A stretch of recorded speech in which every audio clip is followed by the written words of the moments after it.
So the Dogs at War story takes place in following this brown dog. This brown dog who was who was adopted by a king. The king is still a work in progress, by the way. So I don't know what it's gonna look like. But he was adopted by a king as a princess.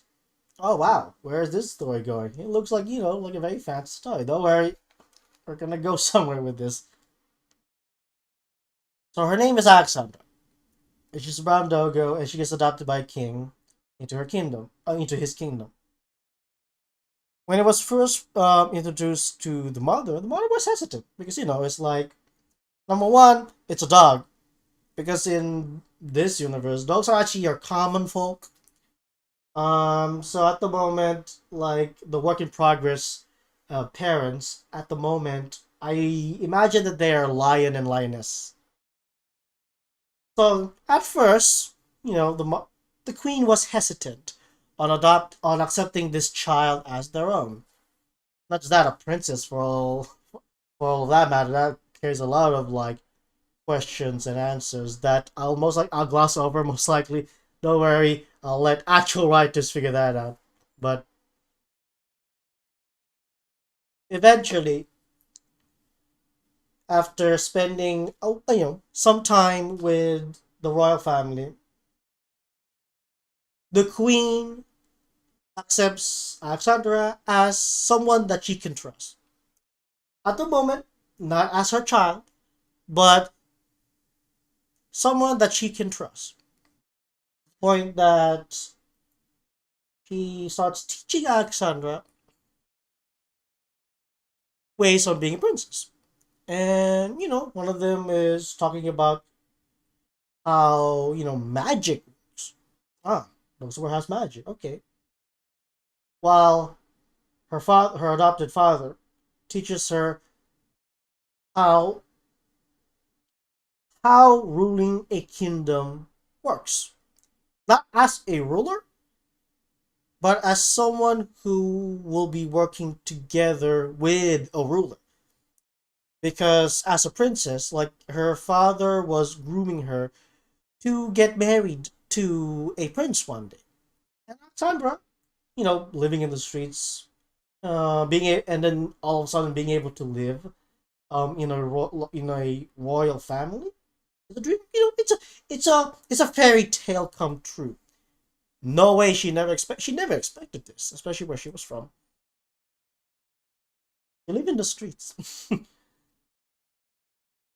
Speaking of which, yes, this takes place in the medieval timeline.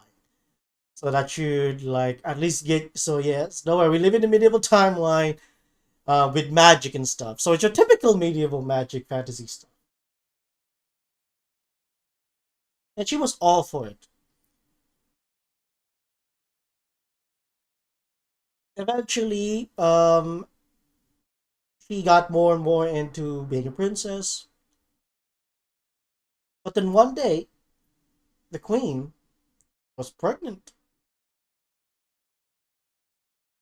And Princess Alexandra was very, very excited to meet up with potentially a baby brother.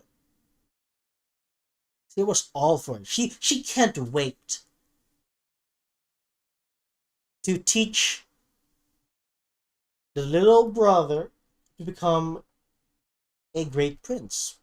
Because one day, when she eventually moves out from the family and gets married to a different kingdom's prince, she wants to visit her former home with her baby brother um having diplomatic talks with her baby brother. And maybe she can only imagine stuff like, I can't wait to tease him. It's like, oh, you might be the king of our family's kingdom, but you're still my little baby brother. I mean, her becoming a princess is a fairy tale come true, so she's already thinking about all this fantastical stuff that she can't wait to experience.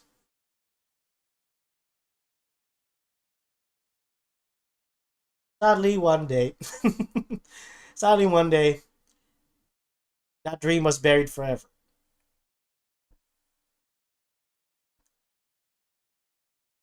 The story's a little vague because I'm skipping a lot of it. But the point of this podcast is to try and get you an idea of how this universe is. So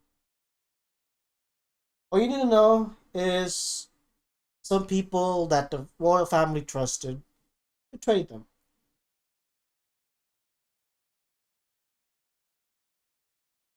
One by one, they were they were assassinated, and someone sh- someone that Alexander trusted, who was the general of the army that works under the royal, within her kingdom. They were caught off guard by this faction. She was friends with this general who taught her how to use, taught her how to, how to like how the structure of the military works, within the barracks and stuff. Um, However, doing some kind of night patrol where she was invited, um, that the royal guard barracks was ambushed. Um, she wasn't really the target because she wasn't really someone who the kingdom really know, or those who do know, not doesn't really recognize her as a royal blood, but they respect the king. Well, that didn't last very long.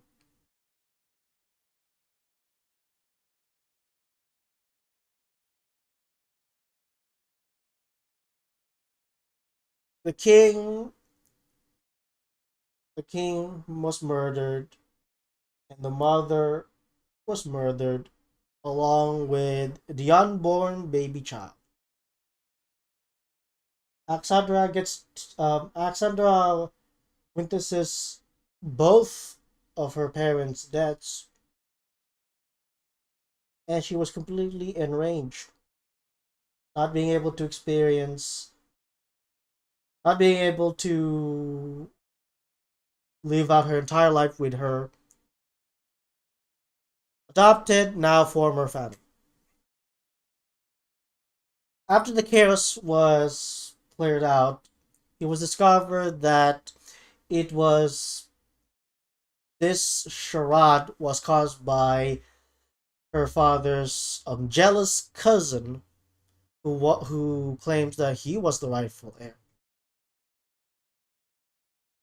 Out of pure anger, Alexandra just incinerated those who committed the crime and personally beat beat up uh, the her father's cousin to death until he's just mush. Now there was mixed feelings amongst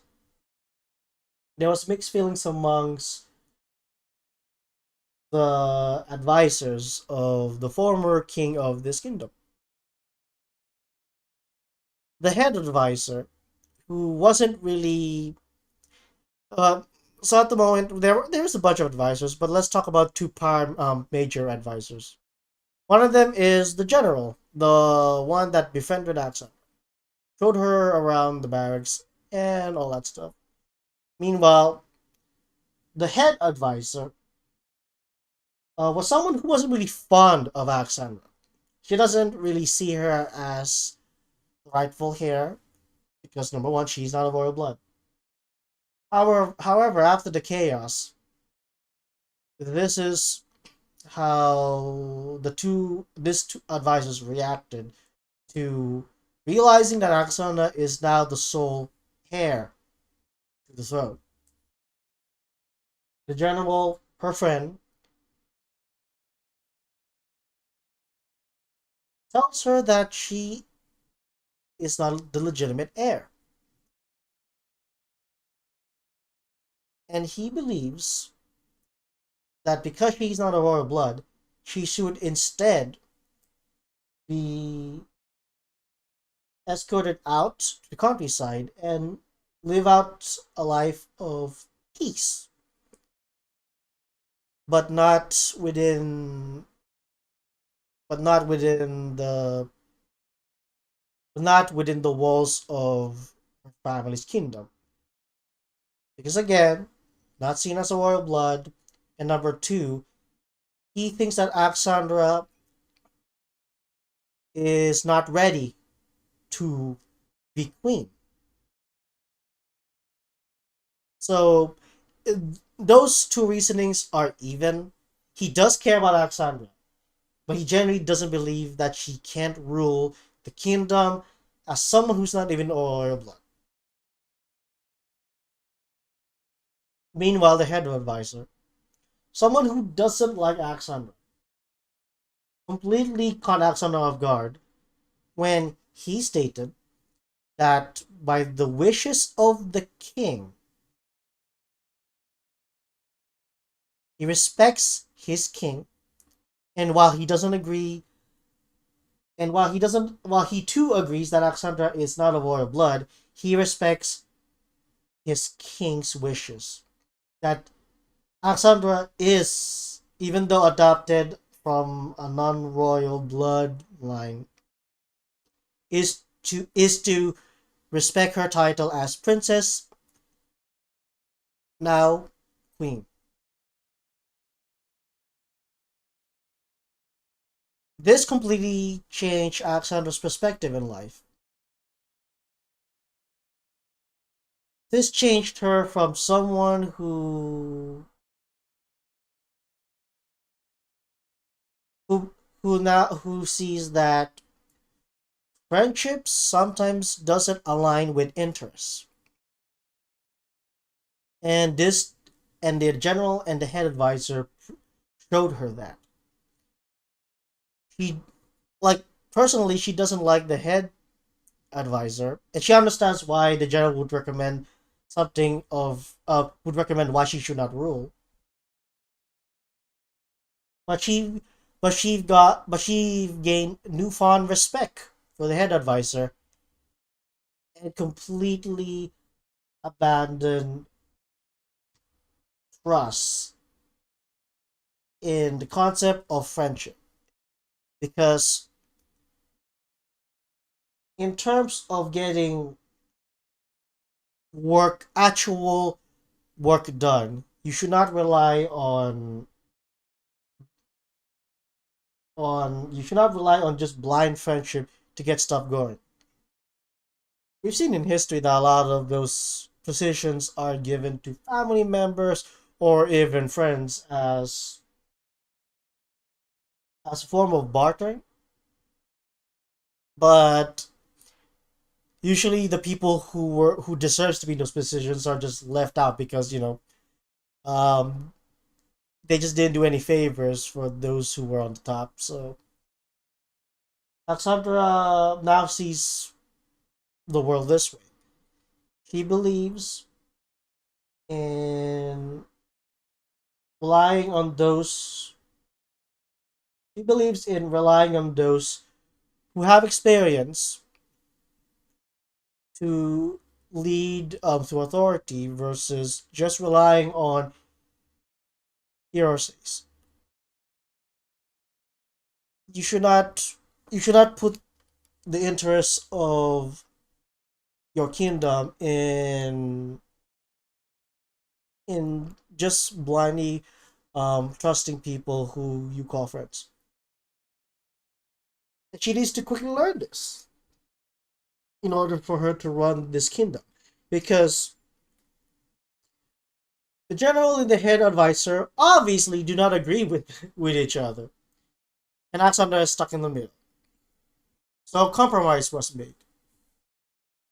Because number one, even the head advisor realized that Alexandra is not ready to be queen yet. But he does respect the king's wishes and and believes that Alexandra should start experiencing what it means to run a kingdom. But that's the job of the parents, as you can see. Well, they're both dead, so you can't really teach. They can't really teach her how to start ruling. And because of the disagreement with, I don't know, the army and the royal advisor, there's gonna be some compromise that needs to be made because the kingdom is a trading kingdom in an important trade route, and teaching Alexander to be queen. In other words, Alexander doesn't have time to be given the proper attention to be raised as a queen. She needs to learn from in the spot, and so a compromise is made. Skipping a lot of things here, but some semblance of a democracy was made. A representative democracy was made.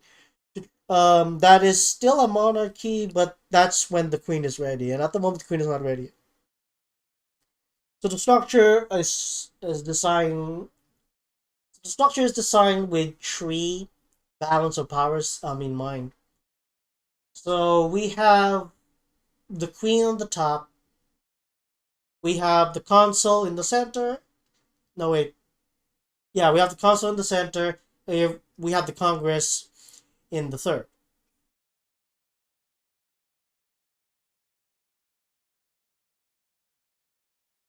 As the queen, who is still in training, most of the major decisions that we made, what that will be made, will not be made by the queen for now. Instead, it'll be made by the consul. On the other hand, in order to know what's going on, the Congress part was made to try and get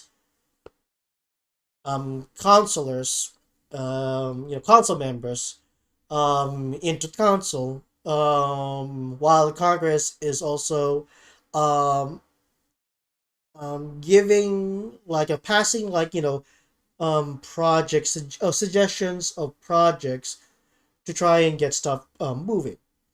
So the council has final say, while Congress so the Congress does all the suggesting, while the council does all the decision making. Meanwhile, the queen is at the moment on the other side. The only power that she does have at the moment is to be able to, well, at the moment it's still work in progress. So all I know is that she gets to have say in what to actually do. She gets to override things, but because this is very early in the stage, at the moment she has no say other than to witness what's going on so that she can learn from it.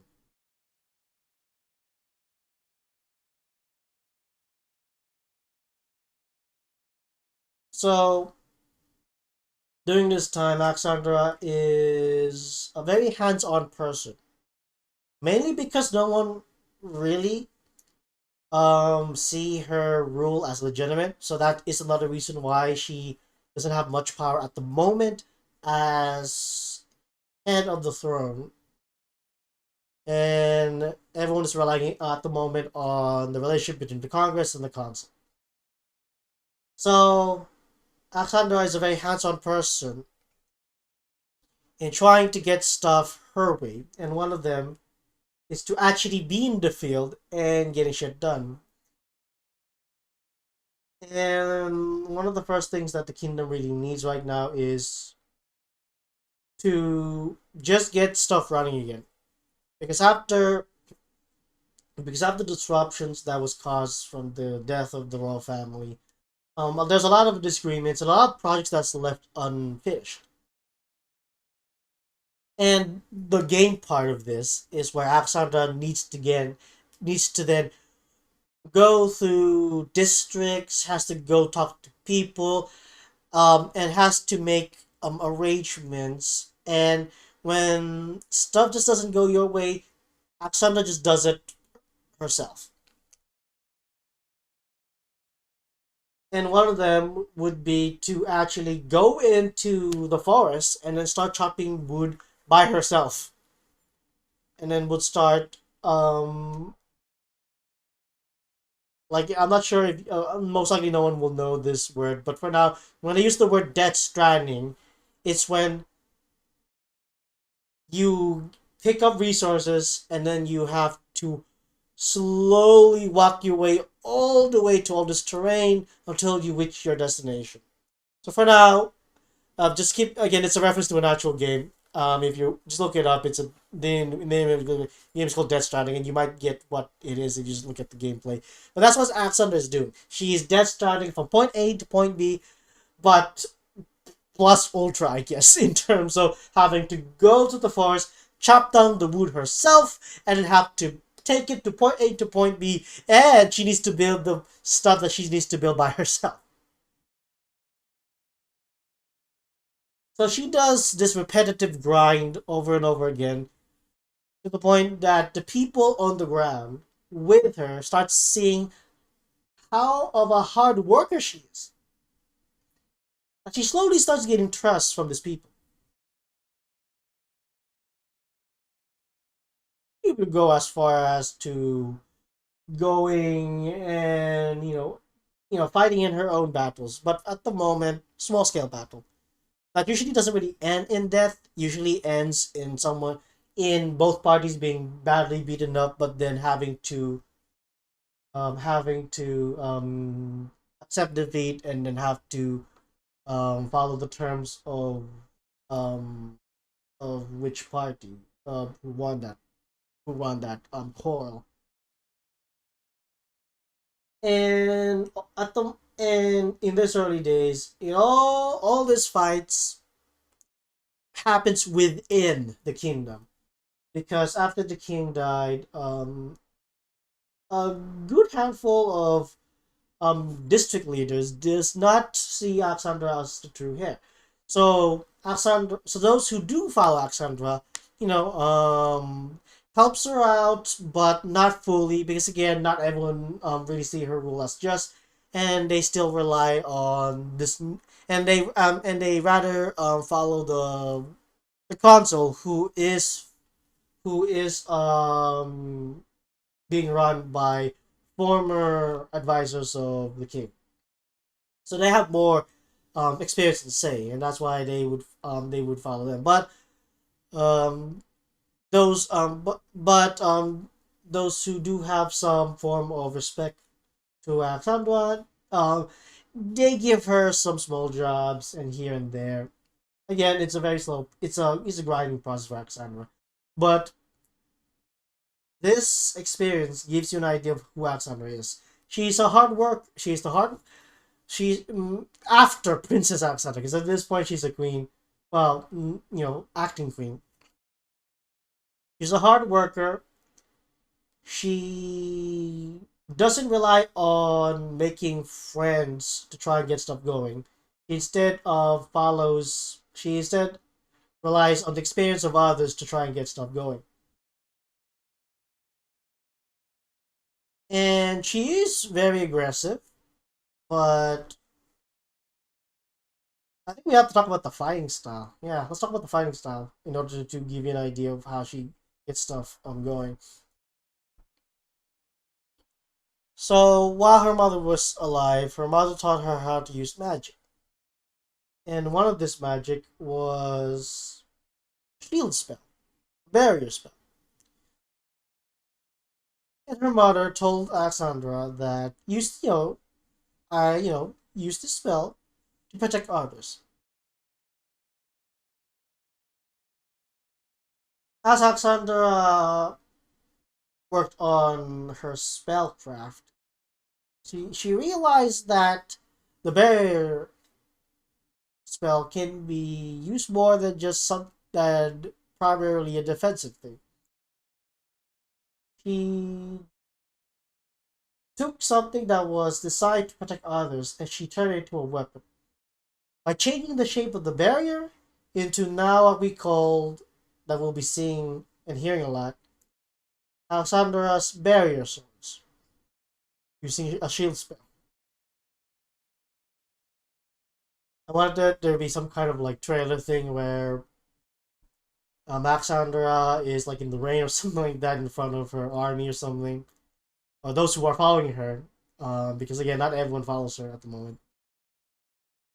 She she pulls out a mana ore, in which mana comes in multiple forms. It comes in solid liquid gas for now. We're not going to talk about anything else. But solid liquid gas. So the solid part is the mana ore. She grabs that and then she crushes it, and then out comes like a fucking lightsaber, a barrier sword. It's yellow, by the way. The barrier spell is yellow, and her swords will be yellow.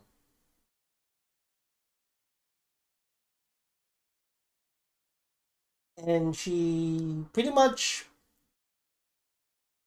took a, I guess if you call it a righteous spell, something that is holy, and she completely like desecrates it by turning it into a weapon that was meant to protect others. And it was actually pretty effective because she can, not only are these things like sharp, they're light, and she can throw them. And if the spell gets disrupted, they explode and would cause a shrapnel form of damage. So that takes a while though because the way how magic works in Dokkan War is very restrictive, and it's using a hard spell system. In other words, spells in the Dokkan War universe or magic in the Dokkan War universe should never be used as a get out of jail card. Instead, get out of jail free card. Spells and magic spells should be in Dokkan War should be used as tools, as anything else. So just keep that in mind if you ever are interested in this universe, or if you want to get inspired by it. But with that being said, spells in this time period at the moment is very, very basic. And the story will explain why. But for now, don't expect any crazy spells like being able to um summon a chicken or something. Because that's too complicated. If you think try thinking spells in a very scientific way. If you trying to summon a chicken, not only have to explain maybe teleportation, or they have to explain how the atoms was used around the air to try and make a chicken. So for in order to so for the sake of the limitations of magic in the Zog's War, try thinking of, if you ever plan on working on spells and stuff, try and explain it in a very scientific way. That way you'll limit yourself on purpose.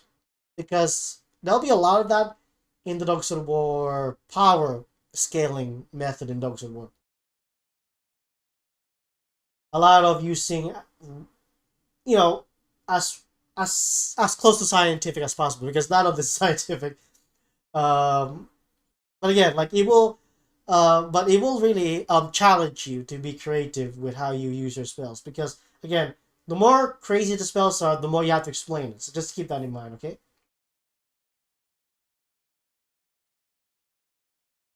So Alexandra can so the way how Alexandra can throw this swords like casual and explode again. Oh, at the moment we know that these barrier swords, when they gets disrupted, the spell that spell that causes the swords to explode, shrapnel damage. The way how Alexandra can throw them very far is by using wind spell. For some reason in this universe, I called that specific spell she's using that is designed to push stuff around is called Any Wind. I don't know where I get the word any from, but just keep bearing me. But she did learn all of this where because Eno taught her about this because what the way Alexandra fights is she relies on this mentality where she doesn't need to be the best spellcaster because that's not her job. Instead, her job is to rule over those experts who were trained for that field. So instead, all Alexandra really needs to do in the magic field is to learn cantrips. If those who are not who are not familiar with D&D, cantrips are pretty much simple spells. But in the Luxembourg universe, it's more simpler. It's as simple as throwing a fireball or moving stuff with the wind or shooting lightning and freezing stuff with ice. But in order to cast spells, Alexandra needs to use. In order to cast spells, there's a very specific rule in order to cast spells in this timeline of Dogs of War. And one of them is, and there needs to be three components. The first component is you need a source of mana, and that can come in the form of mana or mana dust, which is mana but in the form of sand, and mana potion, which is in the form of liquid. The second component is you need a scepter. In Harry Potter, we have wands. In Lord of the Rings, it can be anything, I guess, or a staff, whatever. But in Dogs of War, we use scepters. And the third component is, of course, the person themselves. Because you can't really cast stuff if you don't have the caster. But this is very important because it's very specific. So first, in order for Alexandra to create a fireball, she needs to first have the mana ore in the left hand and a scepter in her right. It's interchangeable, but for now, just follow me here. She has two ways to extract the mana from the ore. The first one is to smash the mana ore towards the scepter, or she needs to pull the mana out from the ore using the scepter. The way how it works is when Alexandra meets the scepter and the mana ore together, she does a twist which causes the scepter to have a magnetic style effect where it starts, it's holding on to the mana. And then the more she pulls, the more and more mana she's extracting from the ore. And the alternate is to crush it with the mana ore with the scepter, being hit with the scepter, and then twisting it again, and then doing the same motion of being able to extract the mana from the ore, but instead it's squeezing it. Just imagine playing around with two magnets, and usually the magnets would either be attracted to each other, but depending on how you quote unquote twist or you flip the other magnet, they would push each other away. So that's what's happening with the scepter and the mana resource. You either twist and then pull because they're attracted, or then crack, push, twist the other way, and then you're like squeezing it, you're crushing it. Your mana crushing it, or your mana ripping it. Crushing, mana ripping, ripping, or mana crushing, pretty much, is what you would call that action. And again, the third component is, in most media, usually people try and say, oh, young mage, you need to use your imagination. Imagine the fireball being made, and then you will have the fireball.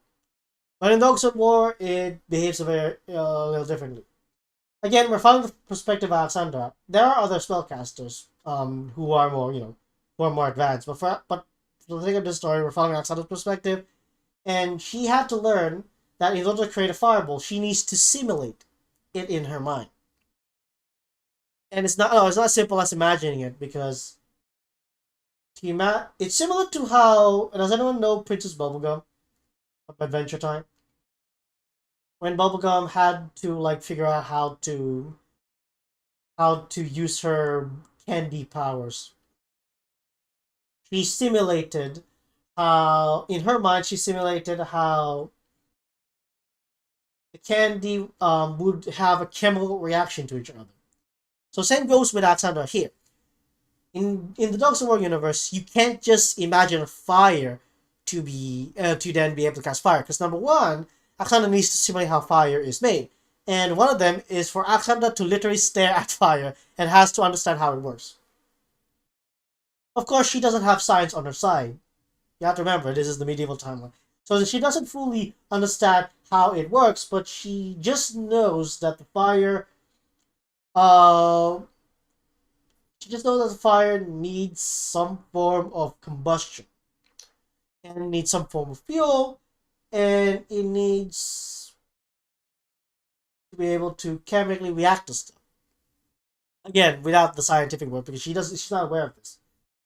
She but let's skip to the part where okay, she figured out how to create a fire using a spell. But then the spell calls for a fireball. So this is the part where you need to imagine. Well, you have to simulate. Try simulating a fireball. How can you simulate something that doesn't exist in real life? And that's what Aksan had to deal with. Because eventually Aksan figured out how to simulate fire by staring into actual fire and then being able to cast it with her spell. But simulating something that she doesn't really understand, which is a fireball. She had to figure out how to give weight to the fire. That's pretty much where she had to deal with. And again, there are different spells, but for the sake of simplicity, and because we're talking about a lot of shit here, the fireball is the easiest one to try and convey. Pretty much, you are expected to simulate fire, then you have to simulate something that doesn't exist naturally. Eventually, Alexandra figured it out, and then she could cast fireballs. And eventually, she also goes to being able to cast barrier swords. That's more of an advanced spell. And then being able to combine with a different spell, like the Any Wind spell, being able to push or pull enemies, or being able to push them away, or being able to push the barrier sword towards the enemies, and then it would cause an explosion. Or shrapnel damage from the spell because it was unstable.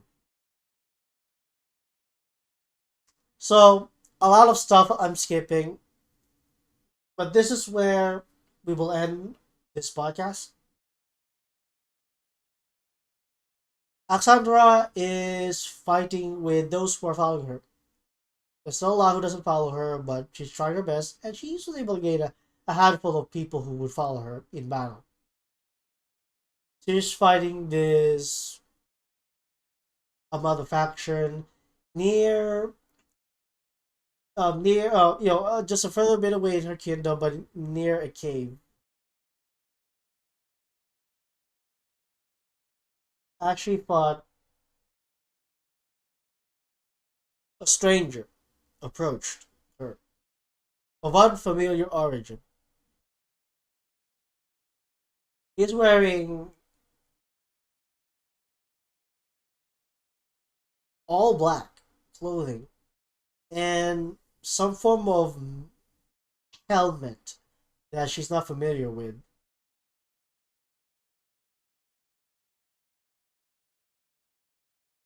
And that stranger was Warren. That will be the next character we'll be discussing next time. So, hopefully you enjoyed this podcast. I know I haven't really explored a lot of it yet. That's why I'm making this podcast. So we're gonna be going back and forth from one character to another, try and make some kind of sense to all of them. But just get used to this. For now, it'll all be fragmented, and maybe in the future, someone else or me might be able to make a chronology of it. But to where this story is going, we'll be leaving Alexandra for now, and we'll be then moving on to the next character, Warhound. So hopefully you guys enjoy this, and yeah, and see you in the next podcast.